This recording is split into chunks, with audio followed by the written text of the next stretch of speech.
I got to figure out a way on how to find a way to still sell online, but not have to utilize Amazon. And that's when I discovered like Shopify and drop shipping and all that stuff. I ended up, you know, hiring different mentors to learn like the ins and outs of like ads and things like that. In 3 months, I did $1.1 million of sales.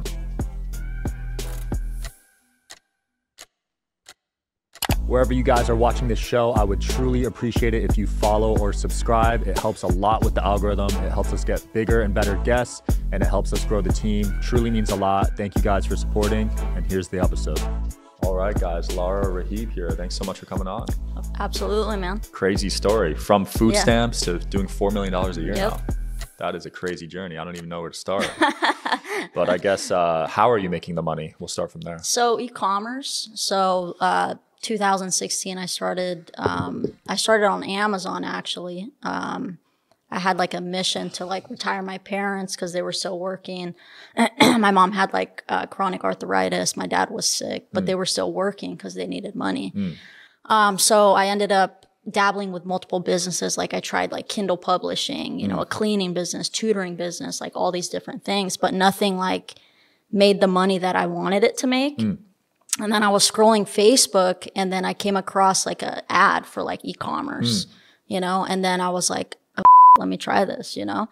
So I started it. It was Amazon at the time, 2016. And I started literally like after like 4 months of doing Amazon, I was making like $30,000 profit per month. Dang. And then I was like, it, like this is the ticket, you know. So I ended up retiring my parents. They lived in San Francisco at the time, and it's expensive as there. So I moved them to Temecula, bought a house there. You know, they didn't have to work anymore. And then my business from Amazon went to so it was like doing $30,000 profit per month. Like I had a mortgage that was almost like $3,000. And then they basically stole my business. Oh, they undercut you? Yeah, they undercut me. Damn. And I started making like $2,000 profit per month. I heard they do that to good products. Yeah, for sure. Like they can see everything on the back end, you know? So they're like, why wouldn't they? And they can like buy as much inventory as they want, you know, multi-billion dollars. So anyways, what ended up happening is I was like, okay, I can either, you know, $2,000 profit per month wasn't paying for so I could either go find another job, you know, because I had a lot of skills, you know, I had a degree and all that stuff. What was your degree in? Biology. Okay. Yeah. But I was like, that's not what I want, you know. After you get it like a taste, you don't want to, you know what I mean? Yeah. So I was like, all right, I got to figure out a way on how to find a way to still sell online, but not have to utilize Amazon, like a third-party platform. And that's when I discovered like Shopify and drop shipping and all that stuff. And I was like, okay, it, like I'm going to try it, you know? So I ended up, you know, hiring different mentors to learn like the ins and outs of like ads and things like that. And so in 3 months, I did $1.1 million of sales. Yeah. Your first 3 months? Yeah. Holy crap. Yeah. So that was like a 24% profit margin, you know? Wow. So you made 250, yeah, 300K. Yeah. And I was like, okay, boom, like this is the ticket. You know what I mean? So then like like the rest is history pretty much. You know, I just kept doing that. The brand that I had on Amazon, like I moved to Shopify, you know, because I had the skill set now to like run ads outside of Right. Oh, so it's Amazon, the same product, you you just moved it. No. Different product that did 1.1 million. But once I figured out the skills and like the strategies to actually get a product to that point, I moved my products from Amazon, my brand, used those skills to scale it using like Google and Facebook, you know? Nice. Yeah, so then ever since then, you know, it's been like all e-commerce, and then like a consulting thing opened up, you know, because people wanted to know like what I was doing. So I saw it as an opportunity like to open up like a consulting agency. So now we have like the Ecom Wolfpack coaching program, lots of real estate investing and things like that. I love that. But all because of ecom, you know? Yeah. A lot of drop shippers fail, or they just, I don't know what it is. Maybe they can't find products or something. Yeah. Why do you think that is? There's multiple things. I think the big thing is like e-commerce is like 4 puzzle pieces. It's not just like one thing. It's not like you just have to find a product and it doesn't matter your website or anything like that. It's like 4 puzzle pieces. Like you have to get the infrastructure right? The 4 puzzle pieces are product research, website optimization, ads, and logistics and brand building. If one of those puzzle pieces is off, it will fail. So you can't just like have a good website, or I'm sorry, have a good product and put it on a website and hope it sells, right? You have to have a good product and a good website, you know? So everything kind of goes hand in hand. Plus you have to have good ads, Right. you know? So a lot of people fail too because they, you know, try it out. They try one product and they're like, oh, it didn't work. Right. But they're not actually learning the actual skills and the infrastructure that you need to, you know, build a sustainable e-commerce business. I agree. Because I think the ad part is probably the hardest, right? And the most important. Yeah, 100%. Yes. I mean, the ads aren't that hard, to be honest. Like, I think what most people struggle with is like product research. Right. Yeah. From like experience of seeing, like mentoring a lot of students, product research is, they get like analysis paralysis, you know, like they don't know, like, is this good? Like, should I move with it? You know, like they start thinking like, should I, if I wouldn't buy this, maybe I shouldn't sell it. You know, they start getting in their head, which is like really like them over. People want perfection, but you're never going to have everything lined up. I think you learn a lot just by doing it. And 100%. taking lessons from that. Yeah, 100%. It's a process, you know? Yeah. So right now TikTok Shop is hot, right? Have you done anything there? I have, but the problem is with TikTok Shop, it's like Amazon. So you don't have control over your business. Okay. When it comes to Shopify, you have full control. You have 100% control. You know, own the customers. You can remarket to the customers, send them, you know, SMS like messages, you know, email marketing, all that stuff. When it comes to TikTok Shop, like you don't own the customers. It's kind of like a third party platform, how it runs. You don't get their emails or anything? No, like you can't like export and get like a bunch of, you know, it's literally just you don't even need a Shopify store. It's literally just on TikTok. Wow. Like people just buy on TikTok. So since people just buy on TikTok, like you don't have any control over anything else. Like TikTok can take you down. Yeah. TikTok charges fees. Plus they're very strict. Like you have to get your product out within 2 days or basically you get like penalized. That makes a lot of sense. Are you using any AI now in any part of the business? Absolutely. There's all kinds of AI when it comes to like finding like trending products, building websites. So many different like AI tools, like writing product descriptions. You could use like Chat GPT, you know, writing your ad copy, all that stuff. Like you could literally use AI to do. Wow, you're writing your ad copy with AI? Yeah, you can absolutely. Dang, I need to look into that. I just started running ads last week. Oh yeah. Definitely Chat GPT. You could just give it a prompt, and I mean, you might have to tweak it a little bit, you know, because it's not perfect. You know what I'm saying? You're gonna know more probably about like your industry or what like you're looking to, like your ideal customer than Chat GPT, you know, but it gives you a good basis like to work off of. Yeah, for sure. It won't have that emotional element, right? Yeah. But you can use that and then change some words. Yeah, 100%. Yeah, I like that. In terms of the ads, are you still running a lot on Facebook? Mostly Google. Oh, Google. Wow. Mostly so Google's Google. working for you? Google is king. Like the Google algorithm, the way it works is it basically hand feeds you buyers. Like it's very smart. Like it knows like it tracks you, right? You go on Google, it knows what you're searching for. It knows like where you're going. Like it kind of like follows you around kind of thing. But yeah, the new Performance Max, like with Google is like super powerful. Performance Max, is that their new AI or something? It's like a new campaign strategy, like Performance Max campaigns. I got to look into that. Yeah. Wow. So you got me excited. Yeah. So Performance Max, the thing with Google, like versus Facebook is Google very low. Like you don't need to have like videos, like to launch. Like it's literally like product pictures for your shopping ads. And like it's low maintenance, like it's very consistent, you know, like if you have a high like return on ad spend, like it's pretty consistent. Like you might have like maybe like say your return on ad spend's like 5x, you might have a day, maybe it's like 2x, but it won't go below like a certain threshold. And you don't have to constantly be uploading new like creatives like Facebook, you know, like new videos and constantly looking at your ads every day, you know, like I probably check my ads like once a week. Damn. Yeah. Facebook ads be giving me anxiety sometimes. Yeah, it gives you anxiety 100%. Wake up and it's like a 0.5 ROA. Yeah, when we used to use it, when I used to use it heavily, like you'd wake up and like your ad account's shut down. And you're making like you're making a lot of money and you're like what now, you know? Like they shut your ad account My business manager got shut down. Yeah. They shut everything down and then like you try to open up another account and then they hit you with another like circumventing policy and like all this stuff. And it's just, Facebook is a fucking It's a nightmare. nightmare. Yeah. I've never had a Google Ads account shut down. You're right though about that for sure. Yeah. Yeah. Depends what kind of ads though you're doing. Right. It is tough to set up Google Ads, like, because they don't like drop shipping from China. Oh, they and don't. things like that. So we have like a way to kind of go around that, you know. If you're watching this, Google. Google for that's not sure. you. Yeah. Google. That's someone else talking about it. Yeah. I saw a clip on your YouTube. You only work 4 hours a day right now? Yeah. That's impressive because you're doing 4 million a year. So yeah. So that comes with like not just e-commerce, but like all businesses, right? Like real estate investing, consulting, you know, all that stuff. So. Damn. And why do you choose to work so few hours? It just depends. You know, some days it's like 4 hours, you know, some days it's like 8 hours. It just kind of depends on the project. Like if I have a new project going on, I might work longer than that, you know, but literally like I choose when to work, you know, like yesterday, like only worked maybe 2 hours, you know, it just kind of depends. The important thing is having the right team and the right, you know, people backing you up and putting systems in place. You know what I'm saying? Because if you don't have systems in place, you're going to be working all the time. Yeah. You know what I'm saying?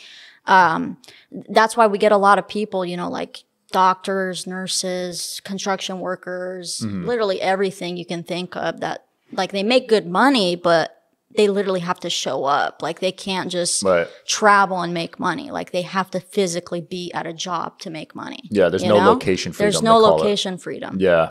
Yeah, with you can work from anywhere in the world. Doesn't even matter. You could vacation for a year right now and your business would still run, right? Yeah. How did like, you I'd still have to do things, you know? Yeah, like, I film content and, like, you know, things like that. And what were the most effective systems you built out to save time and money? I think having the right team. What were those hires like? What was the order? I think it's very important who you hire. Like, your business can, because we've had instances where, like, we did hire the wrong people, you know, and, like, you notice, like, oh, like, my business is wrong. It's going wrong, you know? So you kind of just have to fire those people and start from scratch and really focus on putting the right infrastructures and systems in your business first by yourself and really understand, like, the ins and outs of your business. Doesn't matter what business it is, you know? And putting the right people in the right place and firing faster than you can hire, you know? Because if you could easily hire someone, they can come to an interview and they're like, oh, this person's like badass. But then you realize, like, a month later, what the going on? Like, it's all talk. Like, this is not working out, and you got to be able to fire them. But that's a tough thing. Yeah, we've made mistakes where, like, we didn't fire them fast enough, you know. And they cost you money because that emotional attachment sometimes. Right? Literally. Yeah, because I've had on sales reps that I like personally. Yeah. And it's hard to fire them, but 100%. They're just toxic to the workplace. 100%. So.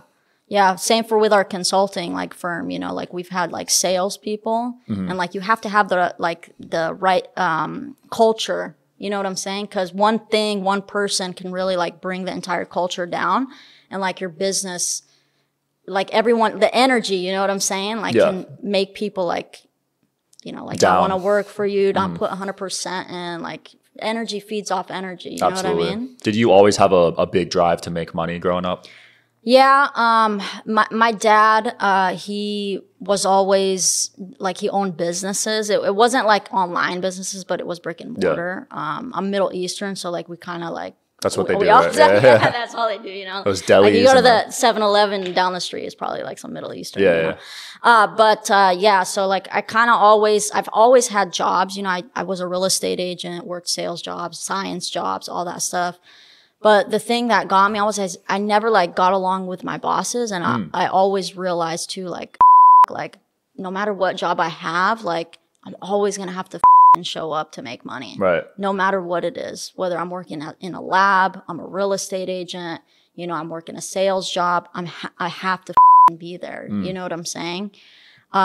Physically. So it made me think too, like, I don't want to work until I'm like 60, you know, 70. The traditional route. Yeah, you know what I mean? I want to be able to, like, enjoy life and, you know, do things like other people, like, can't do, you know? Yeah. When you made that million in 3 months, did your life just completely change? Yeah, I think like a huge light bulb went off and you're like, the works, you know, like, it's like, it's insane. You know what I'm saying? Like, it's not just like the online space, like, works, selling products online. Like, you see all these companies selling products, right? Yeah. And it just, like, absolutely changed. Yeah. Because I could have, if that didn't happen, like, and, like, it didn't like spark, you know what I'm saying? Like that didn't happen. Like, I don't know what I would have done because I'd be at like $2,000 profit per month from Amazon. I had a mortgage that was like $3,000, just retired my parents. So it's like, you know? Yeah. Were you able to keep some of it? Because I know when you make money quick, sometimes you just blow 100%. Yeah. So you were disciplined with it. Yeah, 100%. Yeah. I'm big on like investing, you know? I have a lot of like real estate properties out of state, mostly in Indiana, and like storage facility. Okay. That's like, I don't like to like just have my money like in the bank. Like if I have enough money to like invest in something that makes sense, then I'm going to invest in that thing, you know? Yeah. Well, having money in the bank, you're losing money. Yeah, every exactly. day. You know what I'm saying? But there are like different accounts. I forgot the name of the bank, but I know what you're talking about. High like interest savings accounts. Yeah. You know, CIT Bank. Yeah, things like that. They give you like, I don't know what it is, like it used to be 5% a year or 4%. Yeah, it's it used better to than be what actually like 6, but they kept lowering it. Like I'm thinking of changing. Like I'm with Chase, you know, but Chase I'm thinking gives of you yeah, dude. Most of the traditional banks, you know, they don't really give you, but it's like it's just sitting there, so it's like, what's the Might point? as well, like, you want it to grow, you know? Yeah, shout out to Graham Stephan because he's the one who showed me those banks. I used to use Chase and stuff, but they give you 0.1%. Yeah, 0.1%. It's like $5 every year. Yeah, for real. Like why'd you choose Indiana? Do you have family there or something? No, I was studying a lot about like investing in real estate and like different markets and things like that. I follow this guy on Instagram. Shout out to Invest with Ace. He basically educated me a lot on like investing, and I went with Indiana because the cash flow's there, you know? Like for example, if you were to buy something here in California, you'd probably be in the negative, even if like you rented it out and like all the you know what I'm saying? So Indiana is perfect because the rents and the price, like the way it works is like you'll still have cash flow, like the property will pay itself off. Are you interested in coming on the Digital Social Hour podcast as a guest? Well, click the application link below in the description of this video. We are always looking for cool stories, cool entrepreneurs to talk to about business and life. Click the application link below, and here's the episode, guys.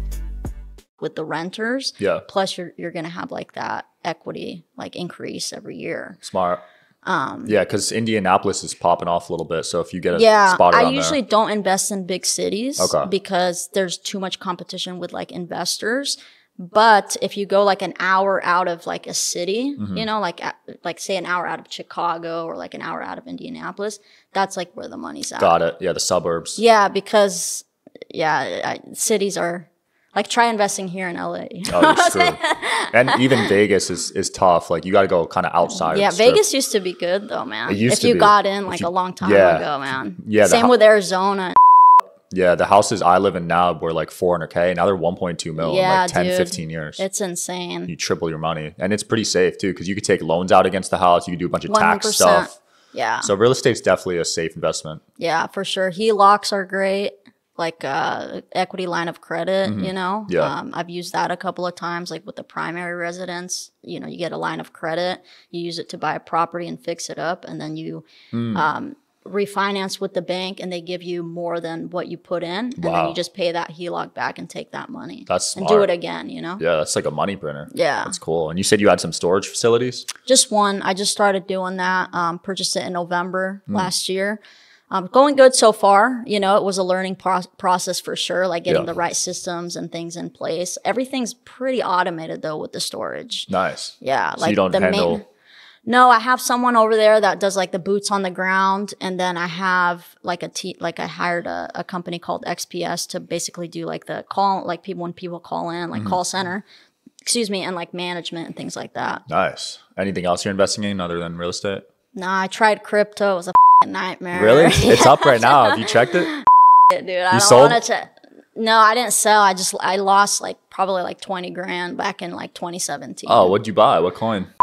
Dude, I don't even know. Like just a bunch of like altcoins, like different. But I did have good coins. You know, I still have, but I never like check up with it. Like, dude, like Bitcoin and what is that other one? Ethereum, Ripple. Ripple, and all that. I mean, you should check because if you bought in 2017, I know it did go up, but it wasn't like crazy. You know, like I have $4,000 like sitting there. Right. It's not like millions. Well, right now it's about to hit all time highs. So But now it's like, are you going to buy at all-time highs? You know what I mean? That's when you kind of get... But the thing is like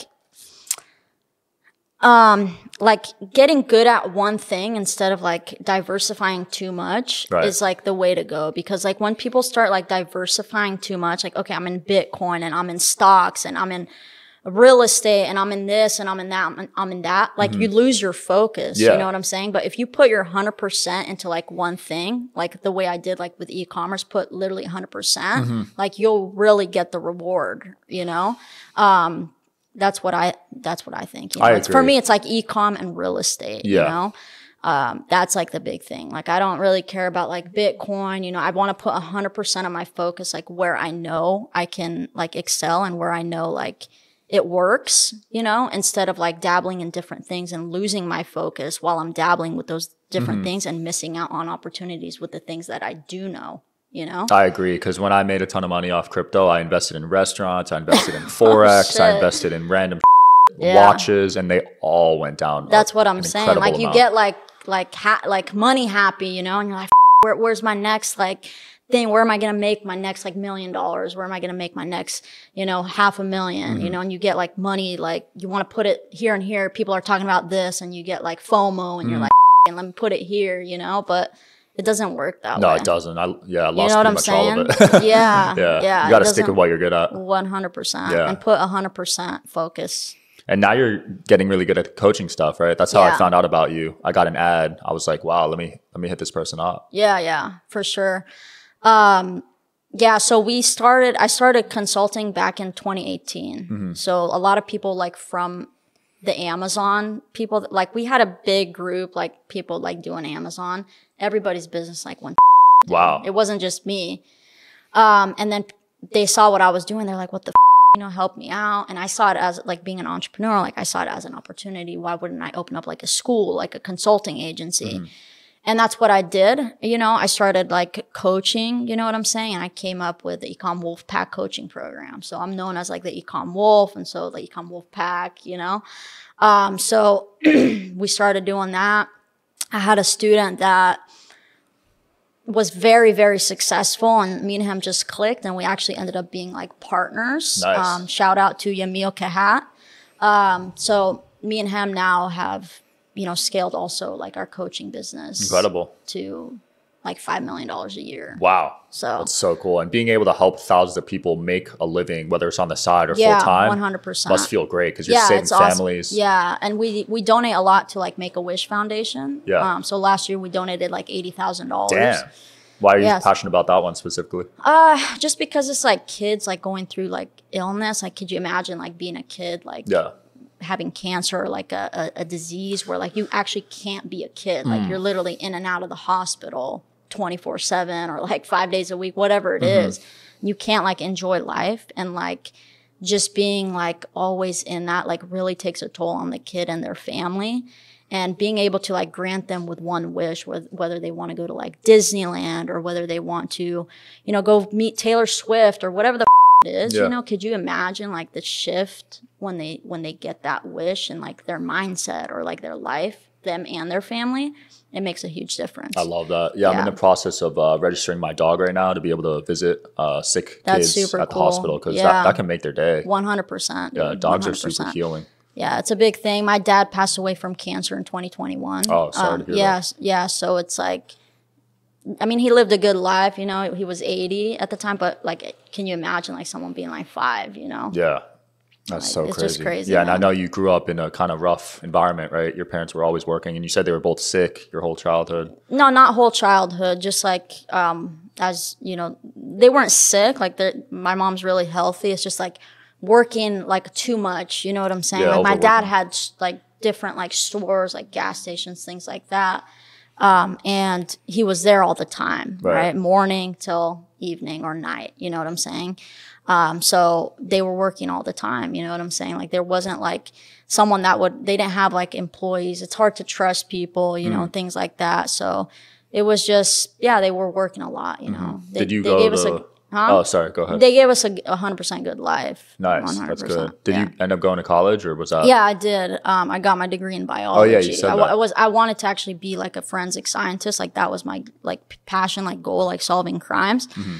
But once I realized like I worked in a lab, and then I was like, I got fired from that job because I was always showing up late because I didn't have like a passion for it. You know, it was like just another job making like 44 grand a year, you know?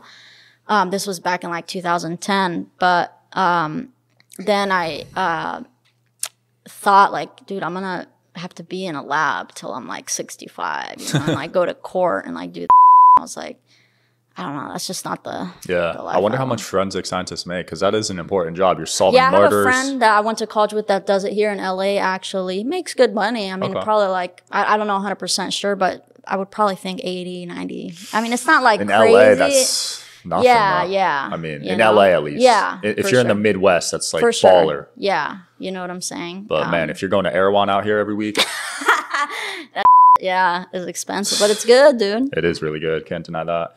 If you lost all your money right now, do you think you can make it all back? Yeah.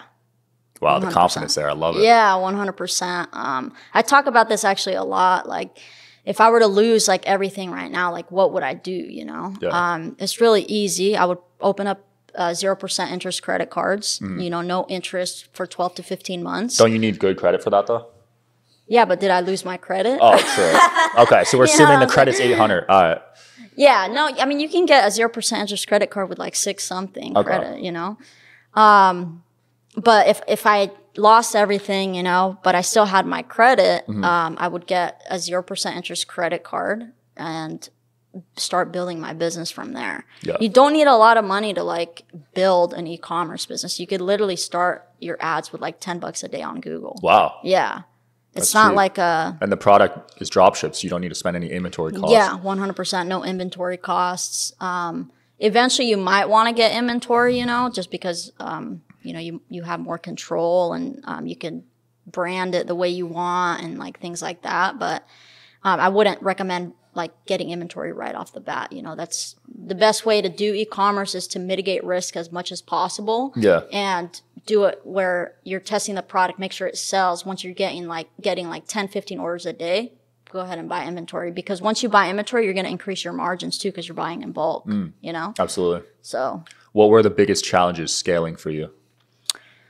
like in the beginning, like when I first started, I would probably say like PayPal holds. I was going to ask about payment holds. Every e-commerce guy has dealt with like that. PayPal holds, like chargebacks, like things like that when you first start, and like really understanding like you have to have a good logistics system, you know, like a good supplier that's going to get it out fast, and you have to input like your tracking in PayPal and stuff like that.